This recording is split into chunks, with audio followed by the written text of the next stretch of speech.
Vanessa. I'm the development coordinator at Caminos de Agua. I'd just like to start by introducing the women of Caminos. We have Casilda, Fatima, and Ali, and also Priscilla. To give you a brief history of the water crisis we're facing, let me take you back to the early 1950s. During this time, the region consisted of a local population of subsistence farmers. By the 1980s, with the help of NAFTA, the region began to see an agricultural boom of export crops. The number of wells in the state went from 50 to 800. Today, there are 3,000 wells, and in order to reach water, you must go to depths of over 500 meters. The old volcanic bedrock seen at these depths is naturally occurring with a toxic cocktail of arsenic and fluoride.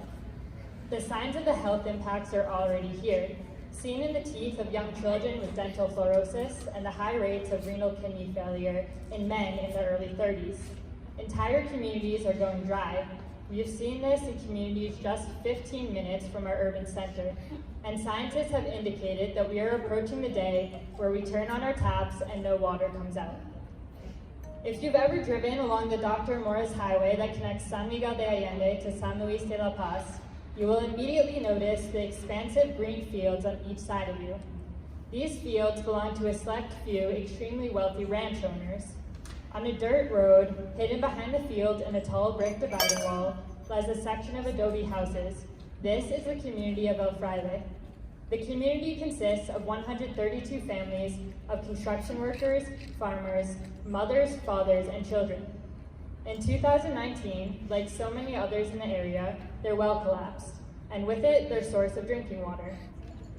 Today, the Water Authority sends trucks called pipas every 8 days so that the community members can fill up their buckets.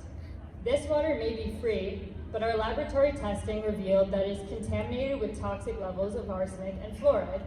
Meanwhile, on either side of them, the agriculture industry continues to plant water-intensive crops and install more wells without restriction. Some of the community members were aware of the water problems before we ever set foot in El Fraile, pointing out stories of hepatitis and dental fluorosis. However, as we started to explain more about the water situation in the region, we realized that the health effects are rooted much deeper. Victoria mentioned that her lungs and bones hurt. Josefino told us about her hair falling out, and Isabel spoke of problems with her intestine. What we often see is that without proper information and awareness, people in these situations often normalize this chronic pain. Now that they understand that the water that they're drinking may be an underlying factor in their health problems, they're justifiably worried. Motivated by the health of their children, they became very eager to learn more and collaborate with us on a solution. This past July, we were able to raise enough money to install 24 rainwater harvesting systems.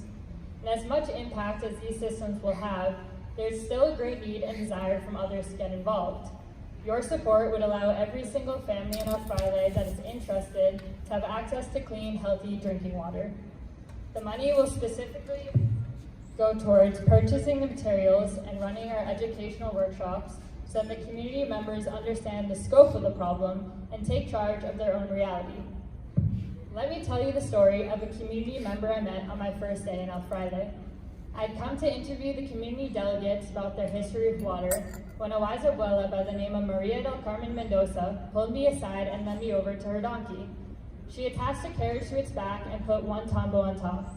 Minutes later, I was following the path that was taken nearly 50 years ago.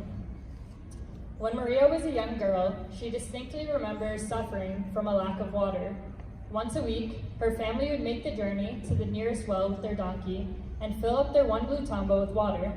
This tambo would serve for washing dishes, cleaning clothes, cooking, bathing, drinking, and anything else that was needed. In order to conserve water, they would only bathe every 8 days. Water was seen in her family as gold. They knew the value of it and knew not to waste even a drop. Over the years, she's seen the water situation change for the better, including a day a well was installed in the community. She remembers the joy of her family and neighbors, of what it would mean to her community to have something so indispensable at their fingertips. She also remembers the day the well collapsed. The sudden inaccessibility to water was a stark reminder of all she had lived through. She often tells her daughters and grandchildren about her struggles and gives them this warning. When you have clean water, you do not know how to take care of it. You are wasteful until the day that it's no longer there. I've lived it, and I don't want that for my future generations. If anything, this pandemic that we're living in has taught us to really heed the words of Maria. We must be forward-thinking, but we also must take lessons from the past. The water... Thank you.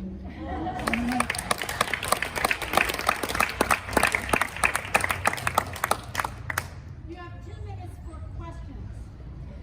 Can I invite someone else? Does anyone have any questions? They do. Here's a question.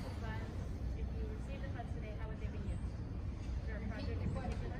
Yeah, so the funds would go to this community. Repite la pregunta.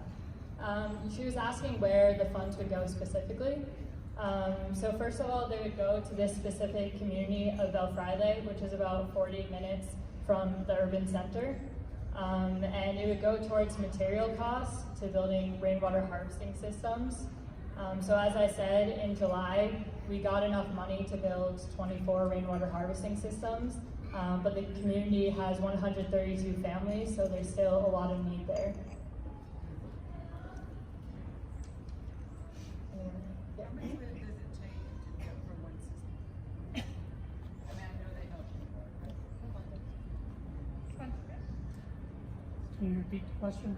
Yeah, so she's asking how much it costs to make a rainwater harvesting system. We are recently updated our data, and it's more or less 17,000 pesos for each rainwater harvesting system, and that without counting the strong support that the people have to do to build it. That's their aportation. Contribution. Yeah, their contribution. Sorry. There's a question over here. What happens if you don't get rain?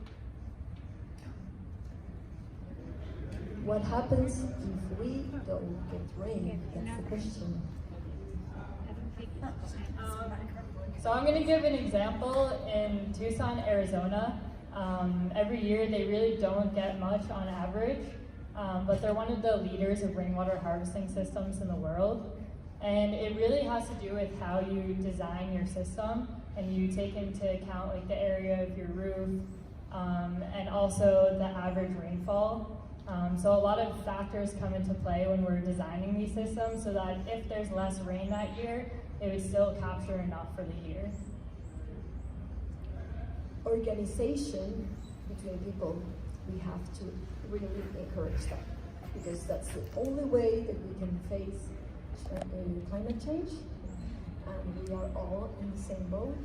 So Caminos de Agua is working strongly with educational materials and encouraging social organization to be ready for what we're living now.